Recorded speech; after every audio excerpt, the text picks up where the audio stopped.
اس programme میں ان مسائل کا جواب دوں گا جو آس مفتی طارق مسعود پر لوگوں نے پوچھے ہیں اور رمضان سے متعلق، روزے یا زکوٰۃ سے متعلق پوچھے ہیں. تو جو پہلے لوگوں کے سوالات باقی ہیں وہ انشاءاللہ پھر اگلے ایپیسوڈ میں ہم اس پر بات کریں گے. پہلا سوال ہے جی ام ہانی کے پی کے سے. انہوں نے پوچھا ہے کہ ناک میں دوا ڈالنے سے کیا روزہ ٹوٹ جائے گا؟ اگر روزے میں ناک سے نکسیر آ جائے تو کیا ناک میں دوا ڈال سکتے ہیں؟ ناک میں دوا ڈالنے سے روزہ ٹوٹ جاتا ہے، کیونکہ ناک میں دوا ڈالتے ہی سیدھا حلق میں پہنچتی ہے اور حلق سے سیدھا اپنا راستہ بناتے ہوئے پیٹ کی طرف نکل جاتی ہے وہ، اور اس کے لیے اس کو پتلی گلی کی ضرورت بھی نہیں پڑتی، ڈائریکٹ جاتی ہے وہ. تو اس لیے ناک میں دوا ڈالنے سے روزہ ٹوٹ جائے گا.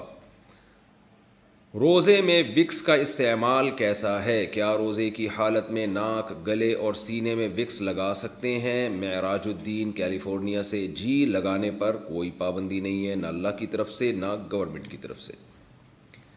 روزے میں انہیلر کا استعمال. مجھے ناک میں ایک بیماری لاحق ہو گئی ہے جس کی وجہ سے سانس لینے میں دشواری ہوتی ہے. اس کے لیے ڈاکٹروں نے دن میں کئی مرتبہ بھاپ اور انہیلر تجویز کیا ہے.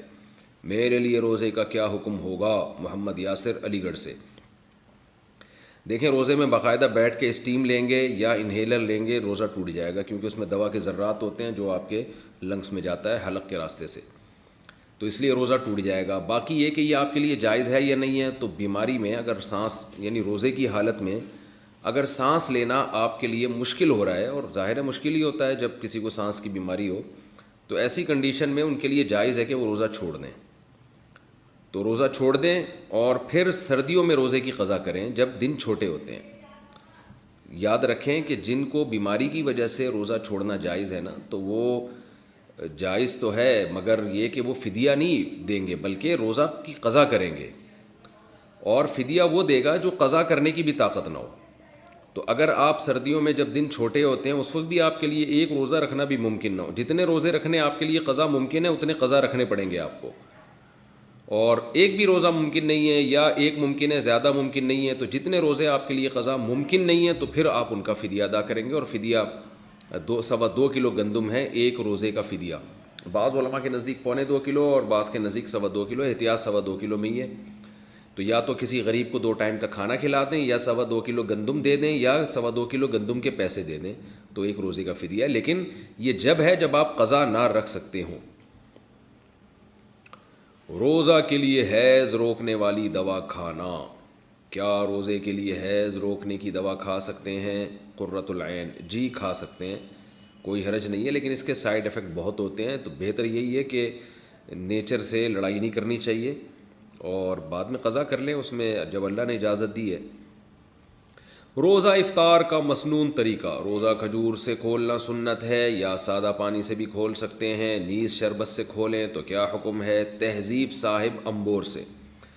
پانی سے بھی سنت ہے، کھجور سے بھی سنت ہے، اور یہ جو شربت ہے اس سے سنت نہیں ہے اور نقصان بھی دے سکتا ہے. چینی کیوں کھا رہے ہیں؟ پہلی چیز تو انسان کو یہ اچھی کھائے نا. آپ صلی اللہ علیہ وسلم نے کھجور کو شجرت طیبہ سے تعبیر فرمایا ہے. تو اور قرآن میں بھی کشجرۃ طیبۃ اصلھا ثابت وفرعھا فی السماء. تو اللہ نے اس کی، بہت سے مفسرین کہتے ہیں اس سے مراد بھی کھجور کا درخت ہے. تو کھجور کا جو پھل ہے نا یہ بہت انسانی صحت کے لیے مفید ہے، اور افطار میں آپ کو جو پاور چاہیے ہوتی ہے نا، طاقت چاہیے ہوتی ہے، وہ کھجور سے ملتی ہے آپ کو، کیونکہ کاربوہائیڈریٹ بھی چاہیے آپ کو، اور کھجور میں اس کے علاوہ بھی بہت سارے وٹامنز ہیں. کہا جاتا ہے کہ ایک چھوٹے سے پھل میں اتنے سارے منرلز اور وٹامن جمع نہیں ہیں جتنے کھجور کے ایک چھوٹے سے پھل میں جمع ہے. واللہ عالم. تو پیغمبروں کی خوراک ہے یہ، آپ صلی اللہ علیہ وسلم کی خوراک ہے. اللہ پیغمبروں کے لیے ایسی خوراک تجویز نہیں کرتے جو کم فائدے کی ہو یا نقصان دہ ہو. تو اس لیے ہمارے ہاں پتہ نہیں کیا مسئلہ ہے، عربوں میں تو کھجوریں بہت کھائی جاتی ہیں، ہمارے ہاں ہمارے ملکوں میں کھجور ہی نہیں کھائی جاتی. اس کی عادت ڈالنی چاہیے، بہت مفید چیز ہے. مسجد میں 8 رکعت تراویح ہو تو 20 کیسے پڑھیں؟ یہاں پر مسجدوں میں 8 رکعت ہی تراویح ہوتی ہے تو ہم 20 رکعت کیسے پڑھیں؟ شعیب صاحب مکہ مکرمہ سے. شعیب صاحب یہ آج کا مکہ مکرمہ ہے جس میں 8 رکعتیں ہوتی ہیں. امام شافعی کے دور کا، 2 صدی ہجری کے دور کا جو مکہ مکرمہ تھا اس میں کہیں بھی 8 نہیں ہوتی تھی. امام شافعی کی گواہی ہے کہ ہم نے جہاں بھی پایا لوگوں کو 20 رکعتیں پڑھتے ہوئے پایا ہے، اور صدیوں سے پوری امت 20 ہی پڑھتی آ رہی ہے. اب مکہ والوں نے حرم کے علاوہ 8 شروع کر دی ہیں. تو آپ کو چاہیے سنت پوری کریں. آپ سنت موقدہ ہے تراویح کی نماز، تو 8 اگر مسجد میں پڑھائی جاتی ہیں مسجد میں 8 پڑھ لیں، اور پھر 12 گھر آ کے پوری کر لیں، یا مسجد میں ہی 12 پڑھ لیں. کوئی آپ کو روکے گا تو نہیں، آپ اخپل طریقے سے پڑھ لیں. اگر جماعت سے لوگ آپ کو روک رہے ہیں تو اپنی جماعت کرا لیں، اپنی نہیں کرا سکتے تو الگ پڑھ لیں، گھر میں آ کے پڑھ لیں، کسی بھی طرح پڑھ لیں، کوئی اس میں حرج نہیں ہے. کیا تسبیح تراویح شرعاً ثابت ہے؟ تراویح تسبیح جو ہر 4 رکعت کے بعد پڑھی جاتی ہے، کیا یہ ثابت ہے؟ اور اس کا پڑھنا کیسا ہے؟ رضوان تلا گنگ سے. یہ جو 4 رکعت تراویح کے بعد پڑھتے ہیں نا، سبحان ذی الملکوت والجبروت، اس طرح کی کوئی لمبی چوڑی دعا ہے، یہ کہیں بھی ثابت نہیں ہے. لوگ اس کو چونکہ سنت سمجھنے لگے ہیں تو اس لیے اس کو چھوڑ دینا چاہیے. تو 4 رکعتوں کے بعد کچھ بھی ثابت نہیں ہے. بیٹھے رہیں، خاموش بیٹھے رہیں، کوئی بھی ذکر کر لیں، کچھ بھی نہ کریں، دعا مانگ لیں، سب جائز ہے. تراویح پڑھا کر معاوضہ لینا، حافظ کا تراویح کا معاوضہ لینا کیسا ہے؟ عرفان صاحب، عرفان پٹیل، جگہ نہیں بتائی کہاں سے. دیکھیں حافظ لوگ جو تراویح کی اجرت لیتے ہیں نا، یہ بالکل حرام ہے، ناجائز ہے. اس کے جواز کا کوئی بھی قائل نہیں ہے ہماری رائے میں، جو اب تک ہمیں معلومات ہیں. اور اگر کوئی قائل بھی ہو تو اس کی دلیل مضبوط نہیں ہے. خالصتاً قرآن کی تلاوت، نماز میں تلاوت کی اجرت ہے. یہ فرض نماز کی تنخواہ لینا، یہ اس کی جواز کی وجہ کچھ اور ہے. اس کی وجہ یہ کہ فرض نماز شعائر اسلام میں سے ہے. اگر امام اپنے آپ کو فارغ کر کے نماز کے لیے فارغ نہیں کرے گا اور تنخواہ کے بغیر، لوگ اس کے لیے آمادہ نہیں ہوں گے، کیونکہ امام کو بھی ظاہر ہے اس کے بیوی بچے ہیں، گھر چلانا ہے. تو وہاں تو ایک مجبوری میں علماء نے اجازت دی ہے کہ پورے سال پوری زندگی فرض نماز کا سیٹ اپ رہتا ہے. تراویح تو فرض نہیں ہے، سنت موقدہ ہے، اور جماعت تو سنت موقدہ بھی نہیں ہے، تو جماعت سے نماز پڑھنا کوئی ضروری بھی نہیں ہے. تو اس میں اجرت لینے کا کوئی تک نہیں بنتا. اور نہ قاری صاحب جو ہیں، جو حافظ قرآن پڑھانے والا ہے، وہ اتنا یعنی بڑی قربانی دے رہا ہوتا ہے کہ اس کو یعنی اپنے کاروبار چھوڑ کر اور بزنس چھوڑ کر وہ آپ کو ٹائم دے رہا ہے سال میں ایک دفعہ، اور اس میں بھی اس کا اپنا فائدہ زیادہ ہوتا ہے. جب وہ قرآن پڑھائے گا تو اس نے اپنا قرآن بھی ریوائز ہوگا. اور دوسری بات، قرآن ختم کرنا رمضان میں ضروری نہیں ہے. اگر آپ کو اجرت کے بغیر کوئی قاری مل رہا ہے تو آپ اجرت کے والے کے ساتھ کیوں پڑھا رہے ہیں؟ اور اگر اجرت کے بغیر نہیں مل رہا تو علم طرح سے پڑھ لیں تراویح. تو اس لیے اس پر جتنے بھی صحیح مستند علماء ہیں، لوگ فتوے تو لے آتے ہیں، فلاں نے فتویٰ دیا کہ تراویح کی اجرت جائز ہے فلاں، لیکن جو مستند علماء ہیں اور مستند ادارے ہیں دینی ہمارے، ان سب کا مشترکہ فتویٰ یہی ہے کہ حافظ کے لیے، قاری کے لیے تراویح پڑھانے کے پیسے لینا جائز نہیں ہے، حرام ہے، ناجائز ہے. ہاں اگر کوئی ہدیہ کسی کو دے دے تو ہدیہ پر تو کوئی پابندی نہیں ہے، لیکن وہ ہدیہ بھی اجرت کی شکل میں نہیں ہونا چاہیے. بعض مسجدوں میں سب کو پتہ ہے کہ اتنے پیسے یہاں ملیں گے، اگر قاری کو پتہ ہو یہ پیسے نہیں ملیں گے وہ پڑھائے گا ہی نہیں، تو ایسا ہدیہ بھی اجرت ہی ہے، یعنی وہ بھی کمیشن میں ہی آتا ہے. تو اس لیے اپنے ثواب کو ضائع نہ کریں. اگر کوئی قاری تراویح پڑھانے کی اجرت لیتا ہے یا وہ ہدیہ لیتا ہے، لیکن ہدیہ اجرت ہی کے طور پر ہے. اس کی دلیل یہ ہے کہ اگر اس کو یہ بتا دیا جائے کہ آپ کو ہماری مسجد سے کوئی گفٹ نہیں ملے گا تراویح کی، تو پھر دیکھیں وہ پڑھاتا ہے کہ نہیں پڑھاتا. اگر پھر بھی پڑھاتا ہے اس کا مطلب دل سے پڑھا رہا ہے، اور نہیں پڑھاتا اس کا مطلب اس کے پیش نظر ثواب نہیں ہے بلکہ یہ پیسے ہیں. تو علماء نے لکھا ہے کہ اگر کوئی قاری حافظ تراویح پڑھانے کے باقاعدہ پیسے لیتا ہے اور آپ کو پتہ ہے کہ پیسے نہیں دیے تو یہ تراویح نہیں پڑھائے گا، تو ایسا شخص کے پیچھے، ایسے قاری کے پیچھے تراویح پڑھنا بھی جائز نہیں ہے. پھر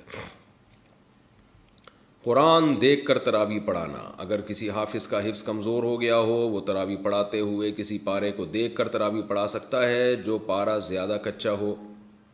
بنت عزیز احمد انڈیا سے. یہ امام احمد ابن حنبل کے نزدیک جائز ہے، باقی فقہا کے نزدیک جائز نہیں ہے. اس کے دلائل کیا ہیں پھر میں کسی اور وقت میں اس کی تفصیل بتاؤں گا. ایسے حافظ کے پیچھے آپ قرآن نہ پڑھیں جو دیکھ کے قرآن پڑھ رہا ہو. رمضان میں تہجد کا کیا حکم ہے؟ رمضان میں تہجد کا کیا حکم ہے؟ جب کہ وطر امام کے ساتھ ادا کر لیتے ہیں تو کیا وطر کے بعد بھی تہجد پڑھ سکتے ہیں؟ کیونکہ سنا ہے کہ وطر کو آخری نماز بنانا چاہیے. شعیب صاحب کشمیر سے. بالکل صحیح سنا آپ نے، حدیث میں آتا ہے اجعلوا آخر صلاتکم وطرا، آخری نماز وطر کو بناؤ. لیکن آپ صلی اللہ علیہ وسلم کا یہ حکم واجبی نہیں ہے، استحبابی ہے، کیونکہ آپ سے خود ثابت ہے وطر کے بعد نماز پڑھنا. تو اس لیے بہتر تو یہی ہے کہ وطر بالکل آخر میں پڑھیں تہجد کے بعد. لیکن رمضان میں چونکہ وطر جماعت سے پڑھے جاتے ہیں تو جماعت کی فضیلت حاصل کرنے کے لیے آپ وطر پہلے پڑھ لیں، اور پھر تہجد میں آنکھ کھلے تو تہجد بھی پڑھیں. اس لیے تہجد نہ چھوڑیں کہ میں وطر پہلے پڑھ چکا ہوں، تو تہجد الگ سے پڑھ لیں پھر بعد میں. مزدور روزہ کیسے رکھے؟ کیا مزدور کے لیے روزہ معاف ہے جو بہت زیادہ کٹھن کام کرتا ہو؟ اگر ان کو روزہ رکھنا ضروری ہے تو رمضان میں پیسوں کا کہاں سے انتظام ہوگا؟ محمد تسلیم اختر صاحب انڈیا سے پوچھتے ہیں. بڑا اچھا سوال ہے جی. دیکھیں دین مفتی کا اپنا نہیں ہے، نہ کسی علماء کا فقہا کا اپنا دین ہے کہ وہ اپنی طرف سے کانٹ چھانٹ کر سکیں. آج کل غامدی صاحب نے تو بہت تبدیلیاں کر دی ہیں. انہوں نے تو یہاں تک اجازت دے دی کہ کل آپ کا روزہ ہے، کل آپ کا پیپر ہے تو آپ تیاری کے لیے بھی روزہ چھوڑ سکتے ہیں. لیکن قرآن و سنت میں ہمیں صرف 2 اعذار ملتے ہیں جن میں روزہ چھوڑنے کی اجازت ہے، ایک سفر میں اور ایک بیماری میں. مزدور کو روزہ چھوڑنے کی اجازت نہیں ہے. صحابہ کرام تو زمیندار تھے، روزہ رکھ کے کھیتی باڑی کرتے تھے. کہیں ایک ادنا سا اشارہ بھی نہیں ملتا کہ کسی مزدور کو، محنت کش کو، محنت کی وجہ سے آپ صلی اللہ علیہ وسلم نے روزہ چھوڑنے کی اجازت دی ہو. تو اس لیے کتنا ہی ٹف کام ہو، مزدور روزہ نہیں چھوڑ سکتا رمضان کا. اس لیے مزدور کو چاہیے کہ رات کے وقت مزدوری کرے، رمضان میں اپنا اسکیجول چینج کر دے. اگر یہ ممکن نہیں ہے تو رمضان میں وہ چھٹی کر لے، پہلے رمضان سے پہلے اتنا کما لے کہ رمضان میں وہ گزارا کر سکے. یہ بھی اگر ممکن نہیں ہے تو پھر مزدور کیا کرے گا کہ بھئی وہ صبح روزہ رکھ کے مزدوری کرے گا اور حتی الامکان وہ بھوک اور پیاس کو برداشت کرے، اور جب ناقابل برداشت حالت ہو جائے، اس کو یہ خطرہ ہو کہ میں نے اگر روزہ نہیں توڑا تو مجھے کوئی بیماری لگ جائے گی یا میں بے ہوش ہو جاؤں گا یا خدا نخواستہ مر جاؤں گا، تو ایسی کنڈیشن میں ہر شخص کے لیے روزہ توڑنا جائز ہے. یعنی بیمار ہونے کا خطرہ ہو، غالب گمان ہو، بے ہوش ہونے کا خطرہ ہو یا مرنے کا خطرہ ہو، تو پھر ہر آدمی کے لیے روزہ توڑنا جائز ہے، مزدور کے لیے بھی کسی اور کے لیے بھی. تو مزدور بھی ایسی کنڈیشن میں روزہ توڑ سکتا ہے. توڑ دے گا تو گناہ نہیں ہوگا، بعد میں قضا کرے وہ، لیکن حتی الامکان برداشت کرے. جب ناقابل برداشت ہو جائے، اور ناقابل برداشت کا مطلب یہ کہ بیماری کا خطرہ ہو یا موت کا خطرہ ہو. ایسے ہی نہیں کہ برداشت نہیں ہو رہا، وہ تو روزے میں کسی کو کم روزہ رکھتا ہے، کسی کو زیادہ روزہ رکھتا ہے، وہ تو برداشت تو کرنا ہی پڑے گا. بھوک اور پیاس برداشت نہیں ہو رہی اور آپ نے روزہ توڑ لیا تو 60 روزوں کا کفارہ ہے، پھر 60 روزے لگاتار رکھنے پڑیں گے. لیکن اگر اتنا ناقابل برداشت ہو گیا کہ آپ کو ڈر ہے کہ بھائی نہیں توڑا تو میں بے ہوش ہو جاؤں گا یا کوئی بیماری ہو جائے گی مجھے، یا جیسے شوگر کے مریضوں کو شوگر لیول لو ہوتا ہے، ان کو تو موت کا خطرہ ہوتا ہے، یا یہ کہ میں مر جاؤں گا یعنی موت کا خطرہ ہے، تو ایسی کنڈیشن میں پھر اس کے لیے روزہ توڑنا جائز ہے. تو ایسا مزدور فقہا کہتے ہیں روز روزہ رکھے گا، روز روزہ توڑ دے گا اگر یہ خطرہ ہو. کیونکہ ایسے مزدور کے لیے روزہ چھوڑنے کی دلیل ہمارے پاس نہیں ہے، روزہ توڑنے کی دلیل ملتی ہے ہمیں، تو چھوڑا نہیں جائے گا. تو اس لیے مزدوروں کو چاہیے کہ رات کو مزدوری کریں، اور اگر یہ ممکن نہیں ہے تو رمضان سے پہلے اتنا کما لیں کہ رمضان میں ان کے لیے گزارا آسان ہو بغیر مزدوری کے. اور اگر یہ بھی ممکن نہیں ہے، ظاہر ہے ہر ایک کے لیے ممکن نہیں ہوتا، بعض لوگ بیچارے روزانہ دہاڑی پر ہوتے ہیں، اتنے غریب ہوتے ہیں کہ ان کو کسی دن مزدوری نہ کریں تو وہ ان کی آمدنی بیچاروں کی ختم ہو جائے. تو عام لوگوں کو بھی خیال کرنا چاہیے ایسے مزدوروں کا. لیکن پھر بھی اگر کوئی انتظام نہیں ہوتا تو پھر مزدور پر لازم ہے کہ وہ روزہ رکھے. میرے پاس لوگوں کی کالز آتی ہیں، میرے پاس کیا سارے علماء کے پاس آتی ہیں کالز کہ وہاں گرمی ہے، تھر کے ریگستان میں ہم محنت کر رہے ہیں، اور بعض لوگ کہتے ہیں کہ ہم جناب ادھر دبئی میں ریگستانوں میں پروجیکٹ پہ کام کر رہے ہیں، ہم کیسے روزہ رکھیں؟ تو بھئی روزہ رکھنا پڑے گا کیونکہ اللہ کا حکم ہے فمن شہید منکم الشہر فلیصم، جو بھی رمضان کا مہینہ پائے گا اسے چاہیے کہ وہ روزہ رکھے. اللہ کا آرڈر ہے یہ، اور اس آرڈر سے اللہ نے صرف آگے 2 لوگوں کو مستثنی کیا ہے، ایک بیمار کو اور ایک مسافر کو. تو مزدور بھی داخل، جن کا کل پیپر ہے وہ بھی داخل، پوری امت مسلمہ کو رمضان کا روزہ رکھنا پڑے گا، اور ناقابل برداشت ہو جائے تو اس کا میں نے حکم آپ کو بتا دیا ہے. روزہ میں آنکھ میں کیا ہم دوا ڈال سکتے ہیں؟ کیا روزے میں آنکھ میں دوائی ڈال سکتے ہیں؟ اگر حلق میں اس کا ذائقہ محسوس ہو تو کیا حکم ہے؟ اور اگر سحری میں دوائی ڈالی پھر بعد میں اس کا ذائقہ حلق میں محسوس ہوا تو کیا حکم ہے؟ زبیر صاحب راول پنڈی سے.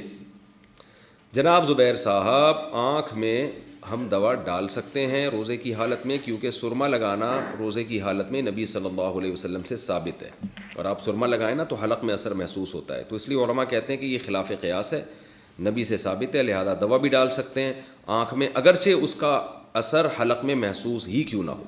اگر حلق میں اثر محسوس ہوتا ہے تو بھی روزہ نہیں ٹوٹے گا آپ کا. روزہ میں بلغم یا تھوک نگلنا کیسا ہے؟ روزے کی حالت میں اگر منہ میں بلغم یا تھوک آ جائے اور اس کو نگل بھی لیا تو اس سے روزے پر کوئی اثر تو نہیں پڑے گا؟ محمد اخنزادہ کراچی سے: نہیں جناب، اس سے کوئی اثر نہیں پڑتا، تھوک بلغم جتنا کھاتے رہیں، اپنا کھائیں، تو اس سے کوئی اثر نہیں پڑتا۔ روزے کے دوران ناف میں تیل ڈالنا، روزے میں ناف میں تیل لگا سکتے ہیں؟ محمد زید انڈیا سے: جی ہاں، روزے کے دوران آپ ناف میں تیل ڈال سکتے ہیں۔ زکوٰۃ کے مصارف کون سے ہیں؟ زکوٰۃ کے حقیقی مصارف کیا ہیں؟ محمد رحیم الدین: قرآن نے زکوٰۃ کے مصارف بیان کیے ہیں، فقراء، مساکین۔ تو فقہا نے قرآن اور سنت کو سامنے رکھ کر عوام کی سہولت کے لیے ایک نصاب بیان کی ہے کہ بھئی 52.5 تولہ چاندی، کیش رقم اور گولڈ اور تجارتی مال، یعنی کوئی بھی چیز جو بیچنے کے لیے خریدی ہے، اور ضرورت سے زیادہ سامان۔ ضرورت سے زیادہ سامان وہ ہوتا ہے جو پورے سال استعمال میں نہ آتا ہو۔ یہ 5 قسم کی چیزوں میں سے کوئی 1 یا 2 یا 3 یا 4 یا 5 کا مجموعہ اگر 52.5 تولہ چاندی کے برابر ہے، یعنی آپ کے پاس اگر چاندی ہے، دوبارہ بتا دیتا ہوں، چاندی ہے آپ کے پاس، یا سونا ہے، یا کیش رقم ہے، یا تجارتی مال ہے۔ تجارتی مال کا مطلب وہ مال جو بیچنے کے لیے خریدا ہے آپ نے، یا ضرورت سے زیادہ سامان، یعنی وہ سامان جو پورے سال استعمال ہی نہیں ہوتا۔ تو ایسی کوئی چیز یا 4 یا 5 چیزوں کا مجموعہ اگر آپ کے پاس 52.5 تولہ چاندی کے برابر ہے، جو پاکستان میں تقریباً 50,000 اس کی مالیت میرا خیال ہے بنتی ہے آج کل، یا اس سے کمی بیشی ہوگی کچھ، تو کسی کے پاس اتنی مالیت کا سامان ہو اور قرضہ بھی نہ ہو اس کے اوپر، تو ایسے شخص کو آپ زکوٰۃ نہیں دے سکتے۔ خوب سمجھ لیں اچھی طریقے سے۔ تو اس لیے یعنی اب ظاہر ہے کسی کی پوری تحقیق آپ کیسے کریں گے، تو جب بھی کسی کو زکوٰۃ دینی ہو نا، لم سم 2-4 چیزوں کا اندازہ لگا لیا کریں، کہ اس سے پوچھ لیا کریں بھائی تمہارے پاس گولڈ تو نہیں ہے؟ اگر اس کے پاس گولڈ ہے تو زکوٰۃ نہیں دے سکتے، کیونکہ عام طور پر اتنا گولڈ ہوتا ہے جو 52.5 تولے چاندی کے برابر پہنچ چکا ہوتا ہے عام طور پہ۔ تو دوسرا اس سے پوچھ لیں چاندی تو نہیں ہے، کتنی چاندی ہے ایک اندازہ لگا لیں۔ سونا چاندی جس کے پاس ہو تو وہ 52.5 تولہ ہی ہو، یعنی 50-60 ہزار کے بقدر ہوتی ہے۔ کیش اماؤنٹ پوچھ لیں، یار تمہارے اکاؤنٹ میں 40-50-60 ہزار تو نہیں پڑے ہوئے کہیں، اور تمہارا کوئی بزنس تو نہیں ہے، دکان تو نہیں ہے بیچنے کے لیے تم نے سامان خریدا ہو، یا تمہارے پاس کوئی ایسی پراپرٹی تو نہیں ہے جو استعمال ہی میں نہ ہو۔ جس پراپرٹی میں آپ رہتے ہیں اس سے کوئی فرق نہیں پڑتا، کھیتی باڑی کے لیے آپ نے کوئی پراپرٹی دی ہوئی ہے یا رینٹ پہ دی ہوئی ہے، اس سے کوئی فرق نہیں پڑتا چونکہ یہ استعمال میں آ رہی ہے۔ تو 4-5 چیزیں غریب آدمی سے پوچھ لینی چاہیے۔ وہ غریب اگر بتا دے اور آپ کو لگ رہا ہو کہ سچ بول رہا ہے کہ نہیں جی میرے پاس سونا بھی نہیں ہے، چاندی بھی نہیں ہے، اور کیش اماؤنٹ بھی 50-60 ہزار میرے پاس نہیں پڑا ہوا، اور میرے پاس کوئی الگ پراپرٹی بھی نہیں ہے جو استعمال میں نہ ہو، تو لم سم تھوڑا سا اندازہ لگا لیں تو پھر آپ اس کو زکوٰۃ دے سکتے ہیں۔ اگر آپ کا خیال تھا کہ یہ زکوٰۃ کا مستحق ہے، آپ نے دے دی، بعد میں پتہ چلا کہ یہ تو مستحق نہیں تھا، تو زکوٰۃ ادا پھر بھی ہو جائے گی آپ کی۔ لیکن بغیر تحقیق کے ایسے ہی آنکھ بند کر کے اگر آپ نے کسی کو زکوٰۃ پکڑا دی، بعد میں پتہ چلا مستحق نہیں ہے، تو پھر زکوٰۃ ادا نہیں ہوگی۔ خوب سمجھ لیں۔ روزے کی نیت کا طریقہ، روزے کی نیت کا کیا طریقہ ہے؟ کیا روزے میں زبان سے نیت کرنا ضروری ہے یا دل میں نیت کر لیں تو وہ بھی کافی ہوگا؟ حماد احمد چکوال سے: دیکھیں دل میں نیت کافی ہے، اور وہ ہوتی ہے جب آپ صبح رمضان میں سحری کے لیے اٹھتے ہیں، تو کیوں اٹھیں آپ اور کیا کرنے کے لیے اٹھیں اس وقت، ورنہ کون اٹھتا ہے اس وقت کھانا کھانے کے لیے؟ تو دل میں نیت ہوتی ہے، وہی کافی ہے۔ یہ جو مشہور دعا ہے وہ بھی صومی غد نویت من شہر رمضان، یہ کسی روایت سے ثابت نہیں ہے، اس کو چھوڑ دینا چاہیے۔ دل کے ارادے کا نام ہے تو بس وہ کافی ہے۔ روزے میں مسواک کرنے کا حکم، روزے کے دوران مسواک کرنا کیسا ہے؟ نیز اگر مسواک کرتے ہوئے تھوڑا سا خون نکل آئے تو کیا حکم ہے؟ رفعت صاحبہ ڈیرہ غازی خان سے: روزے میں مسواک کرنا نہ صرف جائز ہے بلکہ سنت ہے۔ آپ صلی اللہ علیہ وسلم بہت کثرت سے روزے میں مسواک کیا کرتے تھے، اور اگر خون نکل آئے تو اس کو تھوک دیں، نگلنے کی اجازت نہیں ہے۔ روزے میں زوجہ سے کتنا تعلق رکھ سکتے ہیں روزے کے دوران؟ یہ ذرا حیا کے خلاف مسئلہ ہے، لیکن بہت زیادہ پوچھا جاتا ہے تو میں بیان کر دیتا ہوں۔ اگر کوئی روزے کی حالت میں زوجہ سے صحبت کر لے تو کیا حکم ہے؟ بخزادہ دبئی سے: اگر روزے میں زوجہ سے صحبت کر لیا، آپ نے انٹرکورس کر لیا، تو 60 روزے لگاتار رکھنے پڑیں گے، روزہ بھی ٹوٹ گیا قضا بھی کرنی پڑے گی ایک، اور 60 روزے بھی لگاتار رکھنے پڑیں گے، یہ کفارہ ہے اس کا۔ اور اگر انٹرکورس نہیں کیا تو پھر جائز ہے، البتہ اگر کوئی مرد زوجہ سے تعلق کے دوران جو ہے نا مصاحبت کے دوران ڈسچارج ہو جائے تو مرد کا روزہ ٹوٹ جائے گا، لیکن کفارہ لازم نہیں ہوگا، قضا لازم ہوگی اور گناہ بھی ہوگا۔ افطاری سے پہلے اجتماعی دعا، اچھا یہ جو روزے کی حالت میں اگر زوجہ سے ہم بستری کی ہے اور زوجہ بھی اس پہ راضی تھی تو بیوی پر بھی 60 روزے لگاتار واجب ہو جائیں گے اگر وہ روزے میں تھی، اگر وہ روزے سے نہیں تھی تو پھر شوہر پر، اور اگر کسی نے جبراً اس کے ساتھ اس طرح کیا ہے شوہر نے تو پھر صرف شوہر پر کفارہ لازم ہے، زوجہ پر کفارہ لازم نہیں ہوگا، ایسی صورت میں صرف قضا لازم ہوگی۔ بیٹھ کر، اچھا افطاری سے پہلے اجتماعی دعا، افطاری سے قبل سب گھر والوں کا مل کر اجتماعی دعا کرنا کیسا ہے؟ نور محمد سعودی عرب سے۔ جائز ہے لیکن اس کو سنت نہ بنا لیا جائے، اتنی پابندی نہ کی جائے کہ لوگ اس کو کل لازم سمجھنا شروع کر دیں۔ بہتر ہے کہ کبھی اجتماعی مانگ لیں، زیادہ تر انفرادی مانگیں، کبھی کبھار اجتماعی بھی مانگ لیا کریں، عام معمول اس کا نہ بنائیں ورنہ یہ چیز کل چل کے بدعت بن جائے گی۔ بیٹھ کر تراویح پڑھ سکتے ہیں؟ تراویح عذر یا بلا عذر بیٹھ کر پڑھنا جائز ہے یا نہیں؟ قاسم احمد انڈیا سے۔ جائز ہے، کوئی عذر نہ بھی ہو تو بھی بیٹھ کے تراویح پڑھ سکتے ہیں، لیکن ثواب آدھا ہو جائے گا۔ خواتین کی گھروں میں تراویح کی جماعت، کیا گھر کی خواتین مثلاً میری چاچی، تائی اور ان کی بیٹیاں وغیرہ میرے پیچھے گھر میں تراویح ادا کر سکتی ہیں؟ اگر ہاں کر سکتی ہیں تو اس کی کیا صورت ہوگی اور کس طرح صفیں بنائی جائیں گی؟ محمد صفان دہلی سے۔ جی کر سکتی ہیں اگر پردے کی مکمل پابندی ہو، اسی طرح صفیں بنیں گی کہ سب سے آگے آپ کھڑے ہوں گے، اور اگر کوئی مرد بھی ہے تو وہ آپ کے پیچھے، اور پھر پیچھے خواتین کی صف۔ عورت کا تراویح کی امامت کرنا، کیا لڑکی تراویح کی امامت کر سکتی ہے جبکہ پیچھے صرف خواتین ہوں؟ نیز اگر پیچھے لڑکا بھی کھڑا ہو جائے تو کیا حکم ہوگا؟ محمد تسلیم اختر انڈیا سے۔ تراویح میں خاتون کو امام بننا خواتین کا یہ مکروہ ہے، ناپسندیدہ ہے۔ پورے دور نبوت میں ایک واقعہ ہمیں اس کا ملتا ہے کہ امی عائشہ نے خواتین کو نماز پڑھائی تھی، بیچ میں کھڑے ہو کر، آگے نہیں کھڑی ہوئی تھی وہ، لیکن پھر بعد میں حضرت عائشہ سے بھی یہ منقول نہیں ہے اور صحابہ میں سے بھی یہ منقول نہیں ہے۔ تو اگر یہ سنت عمل ہوتا یا جائز عمل ہوتا تو صحابہ میں اس کا رواج ہوتا، تو اس سے پتہ چلتا ہے کہ اس پر کو صحابہ نے فالو نہیں کیا، اور خود امی عائشہ سے بھی یہ ثابت نہیں ہے کہ وہ بعد میں جو ہے باقاعدہ پراپر اس طرح سے جماعت کی نماز کراتی ہوں۔ تو اس لیے علماء نے لکھا ہے کہ نماز تو ہو جائے گی، کیونکہ امی عائشہ نے ایک دفعہ پڑھائی ہے نماز، تو نماز تو ہو جائے گی، مگر یہ طریقہ مکروہ ہے، ناپسندیدہ ہے۔ تو اس لیے خواتین کو چاہیے کہ وہ امامت نہ کیا کریں، کیونکہ یہ اسلاف میں ہمیں یہ معمول نہیں ملتا اس کا، بلکہ مرد ہی امامت کرے اور خاتون پیچھے کھڑی ہوں۔ بعض خواتین کہتی ہیں ہم نے رمضان میں قرآن دہرانا ہے، تو وہ نماز کے بغیر بھی دہرایا جا سکتا ہے، سن کے بھی دہرایا جا سکتا ہے۔ باقی یہ کہ اگر خاتون کے پیچھے کوئی مرد کھڑا ہو جائے تو اس کی نماز تو بہرحال نہیں ہوگی کسی قیمت پہ بھی۔ زکوٰۃ کن چیزوں پر فرض ہے؟ زکوٰۃ کن کن چیزوں پر ہوتی ہے؟ کیا صرف کیش پر ہوتی ہے یا گاڑی وغیرہ جو استعمال میں ہو اس پر بھی زکوٰۃ ہوتی ہے؟ ریحانہ صاحبہ کوئٹہ سے۔ زکوٰۃ 4 چیزوں پر ہوتی ہے، اس کو یاد کر لیں۔ کیش اماؤنٹ جو آپ کے پاس ہے اس پر بہرحال آپ نے زکوٰۃ دینی ہے، تھوڑا ہو یا زیادہ ہو۔ سونا اگر آپ کے پاس ہے اس پر بہرحال آپ نے زکوٰۃ دینی ہے، بشرطے کہ 52.5 تولہ چاندی کے برابر ہو اور سونے کے ساتھ بقیہ 3 چیزوں میں سے بھی کچھ ہو۔ یعنی خالص اگر سونا آپ کے پاس ہے اور پیسے بالکل بھی نہیں ہیں، چاندی بالکل بھی نہیں ہے، تجارتی مال بالکل بھی نہیں ہے، صرف سونا ہی سونا ہے، تو پھر 7.5 تولے سونے سے کم پہ زکوٰۃ ہوتی نہیں ہے، لیکن عام طور پر ایسا ہوتا نہیں ہے۔ جب بھی کسی کے پاس سونا ہوتا ہے تو کچھ نہ کچھ کیش اماؤنٹ تو ہوتا ہی ہے، تو اس لیے پھر ایسی صورت میں سونا نہیں دیکھا جائے گا، بلکہ یہ دیکھا جائے، سونا اصل نہیں دیکھا جائے گا بلکہ سونے کی ویلیو دیکھی جائے گی کہ 52.5 تولے چاندی کے برابر سونا ہے یا نہیں ہے، اور وہ آدھا تولہ سونا بھی آج کل 52.5 تولے چاندی کے برابر ہو جاتا ہے۔ تو اس لیے دوبارہ بتا دیتا ہوں، 4 چیزیں دیکھنی ہے: سونا، چاندی، کیش اماؤنٹ اور سامان تجارت۔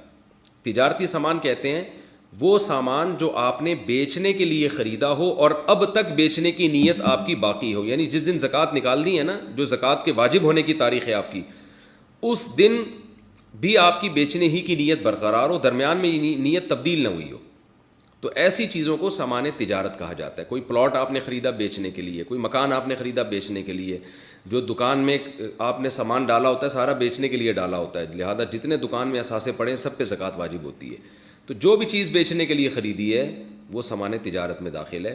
تو یہ 4 چیزیں اگر آپ کے پاس ہیں اور ان کی مالیت 52.5 تولہ چاندی کے برابر ہو جائے, جو کہ ہو ہی جاتی ہے عام طور پہ آج کل, تو پھر آپ پر زکوٰۃ ان کی واجب ہے. ان تمام چیزوں کو کیلکولیٹ کر کے ویلیو نکالیں, 40 پہ ڈیوائڈ کریں, جو جواب آئے وہ زکوٰۃ ہے.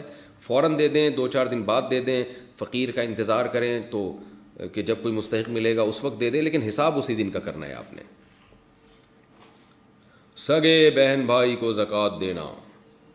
بہن یا بھائی کو زکوٰۃ کن صورتوں میں دے سکتے ہیں, ان کن صورتوں میں نہیں دے سکتے؟ اگر ان کے گھر میں ضرورت کی اشیاء ہوں تو کیا حکم ہے؟ خالد صاحب پشاور سے. دیکھیں, میں نے ابھی ریکارڈ کروایا ہے مسئلہ کہ زکوٰۃ کا مستحق کون ہے. یعنی 5 چیزیں کسی کے پاس اگر 52.5 تولہ چاندی کی قیمت کے برابر نہ ہو تو آپ اس کو زکوٰۃ دے سکتے ہیں. یہ اتنا دیکھ لیا کریں بہن بھائیوں کے بارے میں, کوئی سونا تو نہیں ہے, چاندی تو نہیں ہے, کوئی ایسی پراپرٹی تو نہیں ہے جو استعمال میں نہ آ رہی ہو, ٹھیک ہے نا. اور یہ دیکھ لیا کریں کہ تجارتی چیز تو نہیں ہے, بزنس تو نہیں ہے, کچھ خرید کے بیچ رہے ہیں. تو یہ لم سم چند چیزوں کا, یا کوئی ایسا سامان تو نہیں پڑا ان کے گھر میں جو پورے سال استعمال میں ہی نہ آتا ہو. تو اگر ایسا نہیں ہے تو آپ ان کو زکوٰۃ دے سکتے ہیں. اور بہن بھائیوں کو زکوٰۃ دینا یہ زیادہ ثواب ہے. حدیث میں آتا ہے اس میں زکوٰۃ کا ثواب بھی ملے گا اور رشتہ داری کو جوڑنے کا ثواب بھی ملے گا. سسرالی رشتہ داروں کو زکوٰۃ دینا, کیا ساس سسر یا سالے کو زکوٰۃ دینا جائز ہے؟ عائشہ صاحبہ پشاور سے. جی, اگر وہ غریب ہے تو سالے کو زکوٰۃ دے دیں آپ. سالے کو ہو سکتا ہے سالہ اسی بہانے کچھ ٹینشن دینا کم کر دے تو دے سکتے ہیں. ساس کو زکوٰۃ دے دیں, لیکن ساس کو اگر آپ نے یہ کہہ کے زکوٰۃ دی نا کہ یہ زکوٰۃ ہے تو ساس کا ساس پنا اور بڑھ جائے گا کہ میری بہو مجھے زکوٰتیں کھلا رہی ہے. بلکہ آپ نے اگر ساس کو زکوٰۃ دینی ہے تو گفٹ کا نام دے کے دیا کریں. ساس سے کہیں کہ آج پتہ نہیں میری محبت جاگ اٹھی ہے, آپ کا بیٹا مجھے, یہ اگر کہہ دیا کہ آپ کا بیٹا مجھے بہت محبت دیتا ہے تو وہ تو الٹا کام ہو جائے گا, وہ کہ کیوں دیتا ہے یہ میرا بیٹا. تو ساس کو آپ نے یہ کہنا ہے کہ آپ بہت اچھی ہیں تو یہ میری طرف سے آپ کو گفٹ ہے. تو یہ خوب سمجھ لیں کہ ساس کو اگر یہ کہہ دیا نا کہ آپ کا بیٹا مجھ سے بہت محبت کرتا ہے تو اس سے ساس خوش نہیں ہوگی, وہ ٹینشن, رپورٹیں جو آج کل آ رہی ہیں وہ یہ ہیں کہ وہ ٹینشن میں آ جائے گی. تو بس یہ کہہ دیں کہ اس سے کہ بھئی یہ جو ہے وہ, اچھا یہ کہہ دیا کہ آپ کا بیٹا میرے ساتھ اچھا سلوک نہیں کرتا تو بھی ساس کو ٹینشن ہوگی کہ میرے بیٹے کی شکایت کر رہی ہے. اور اگر یہ کہہ دیا آپ کا بیٹا مجھ سے بہت محبت کرتا ہے, اچھا سلوک کرتا ہے, تو شکایت ہوگی اپنے بیٹے سے, یہ کر کیا رہا ہے. تو حکیم الامہ نے لکھا ہے کہ ساسیں کسی حال میں خوش نہیں ہوتی. بیٹا بہو سے اچھا سلوک کرے تو ان کو ٹینشن شروع ہو جاتی ہے, اچھا سلوک نہ کرے تو ٹینشن ہوتی ہے. لیکن میں بار بار بتا دوں, یہ میں ان ساسوں کے بارے میں بات کر رہا ہوں جو میرا کلپ دیکھ نہیں رہی ہیں, سن نہیں رہی ہیں, یہ ذہن میں رکھیں. اور جس ساس تک بھی میرے اس کلپ کی خبر پہنچے گی میں اس کے علاوہ ساس کی بات کر رہا ہوں. ایسا نہ ہو کوئی ساس ٹینشن میں آ جائے, مفتی صاحب میرے بارے میں ایسا کہہ رہے ہیں, تو آپ کے بارے میں کہہ ہی نہیں رہا, میں آپ کے علاوہ کے بارے میں کہہ رہا ہوں. بہرحال ساس سسر یا سالے کو زکوٰۃ دی جا سکتی ہے اگر وہ غریب ہیں, لیکن جب عزت دار لوگوں کو زکوٰۃ دینا تو زکوٰۃ کا لیبل نہ لگائیں, اس پہ گفٹ کا لیبل لگائیں. دل میں زکوٰۃ کی نیت کریں, دیتے ہوئے آپ تحفہ کہہ دیں اس کو. فلیٹ اگر کرائے پر دیا ہو تو زکوٰۃ کا حکم. میرے پاس ایک فلیٹ ہے جو میں نے کرائے پر دیا ہوا ہے, اس پر زکوٰۃ کا حساب کیسے ہوگا جبکہ اس کا کرایہ بھی ہر ماہ خرچ ہو جاتا ہے؟ عمیر ظرف کراچی سے. کرائے کے فلیٹ یا کرائے کے مکان پر زکوٰۃ نہیں ہوتی, اس کے کرائے پر زکوٰۃ ہوتی ہے بشرطے کہ وہ کرایہ آپ کے پاس اس وقت تک محفوظ ہو. پلاٹ پر زکوٰۃ کا حکم. جو پلاٹ نفع کمانے کی نیت سے خریدا لیکن پلاٹ 4 سال تک نہیں بکا, اب ہر سال اس کی زکوٰۃ دیں گے یا جب فروخت ہوگا تب صرف اسی سال کی زکوٰۃ دیں گے؟ حافظ محمد طلحہ بورے والا سے. نہیں جناب, ہر سال زکوٰۃ دینی پڑے گی بے شک وہ نہ بکے, کیونکہ آپ نے پلاٹ بیچنے کے لیے خریدا ہے تو چاہے وہ اس پہ پروفٹ ہو یا نہ ہو, آپ نے ہر سال اس کی ویلیو لگانی ہے اور اس ویلیو پر آپ نے زکوٰۃ دینی ہے, چاہے وہ پلاٹ آپ کا بکے یا نہ بکے. جب تک نہیں بکتا زکوٰۃ دیتے رہیں گے آپ. زکوٰۃ کی تاریخ کیسے مقرر کریں؟ زکوٰۃ کی ادائیگی کا حساب کرنے میں شمسی سال کو اختیار کیا جائے گا یا قمری سال کو؟ ظاہر شاہ 4 سدہ سے. جناب قمری سال کو, شمسی سال سے نہیں ہوتا حساب زکوٰۃ کا, قمری سال, چاند والا سال. تاریخ کیسے مقرر کریں؟ بہت آسان ہے. زندگی میں پہلی مرتبہ جب آپ کے پاس 52.5 تولہ چاندی کے برابر کیش رقم آ جائے یا سونا آ جائے یا کوئی تجارتی مال آ جائے، یعنی آپ کوئی چیز خریدیں بیچنے کے لیے اور اس کی ویلیو اتنی ہو، یا جو ہے نا یعنی 4 چیزوں میں سے ایک چیز آ جائے، کیش رقم، چاندی، سونا یا تجارتی مال۔ جب بھی زندگی میں آپ کے پاس اتنا پیسہ آئے، آپ اس اسلامی تاریخ کو فوراً نوٹ کر لیں۔ اب پوری زندگی کے لیے آپ کی وہ تاریخ نوٹ ہو گئی، اگلے سال آپ دیکھیں اس تاریخ میں کتنے پیسے آپ کے پاس ہیں، ان 4 چیزوں میں سے کتنے مالیت ہے، اس کا 40واں حصہ یعنی 2.5% آپ زکوٰۃ میں دے دیں۔ تو عام طور پر اتنے پیسے لوگوں کے پاس آتے ہیں جب ان کو پہلی سیلری ملتی ہے، پہلی تنخواہ ملتی ہے، یا لڑکیوں کی جب شادی ہوتی ہے تو ان کو جہیز، یعنی وہ جہیز پہ تو زکوٰۃ نہیں ہوتی، وہ تو استعمال کی چیزیں ہوتی ہیں، گولڈ ملتا ہے عام طور پہ، اتنا سونا مل جاتا ہے زیور کی شکل میں، تو خاتون کو جس دن سونا ملا وہ نوٹ کر لیں۔ تو یا کسی کے والد کا انتقال ہو گیا تو وراثت میں کیش رقم بچوں کو مل جاتی ہے، تو وہ تاریخ نوٹ کر لیں۔ تو اس طرح سے جو ہے تاریخیں جو آپ سوچ کے نکال سکتے ہیں اگر بھول بھی گئے ہیں۔ تو اگر کوئی پہلے سے مالدار بن چکا ہے اور بہت زیادہ غور و فکر کر کے بھی کوئی تاریخ اس کو یاد نہیں آ رہی، تو پھر وہ خود سے کوئی تاریخ متعین کر لے، لیکن اصل طریقہ یہی ہے، اور یہی اصل وہ زکوٰۃ کی تاریخ ہوگی جس میں پوری زندگی پھر وہ اس پہ زکوٰۃ دے گا۔ ہاں، یہ تاریخ جب ختم ہوگی جب آپ کے پاس پورا نصاب ہی ختم ہو جائے۔ شوگر بلڈ پریشر کے مریض کے لیے روزے کا حکم۔ مجھے شوگر بھی ہے اور بلڈ پریشر بھی ہے، کیا میں روزہ رکھ سکتا ہوں؟ جناب، اگر روزہ رکھنے سے آپ کو نقصان نہیں ہو رہا، بلڈ پریشر بڑھ نہیں رہا یا لو نہیں ہو رہا، یا شوگر بڑھ نہیں رہی یا کم نہیں ہو رہی، تو پھر آپ کے لیے روزہ چھوڑنا جائز نہیں ہے۔ یعنی محض مریض ہونا کافی نہیں ہے، بلکہ روزہ رکھنے سے وہ مرض یا تو لمبا ہو جائے یا اس مرض میں اضافہ ہو، تو پھر روزہ چھوڑنا جائز ہے۔ تو شوگر اور بلڈ پریشر کے مریض پر بھی روزہ رکھنا واجب ہے، لیکن اگر ان کو روزے سے نقصان ہو رہا ہے تو پھر وہ روزہ چھوڑ سکتے ہیں۔ روزے میں کرونا ٹیسٹ کروانا یا کرونا ویکسین لگوانا۔ روزے کی حالت میں کرونا کا ٹیسٹ کروانا جس میں اسٹک منہ اور ناک میں ڈالی جاتی ہے، اس کا کیا حکم ہے؟ نیز روزے میں کرونا ویکسین لگوانے کا کیا حکم ہے؟ ذکاء الرحمان جہلم سے۔ روزے میں کرونا کا ٹیسٹ بھی کروا سکتے ہیں، وہ اسٹک منہ میں یا ناک میں ڈالنے سے روزہ نہیں ٹوٹے گا، اور ویکسین بھی لگوا سکتے ہیں۔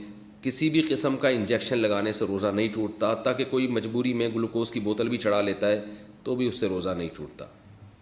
تو کھانے پینے سے روزہ ٹوٹتا ہے، یا ناک میں کوئی چیز ڈالنے سے روزہ ٹوٹ جاتا ہے۔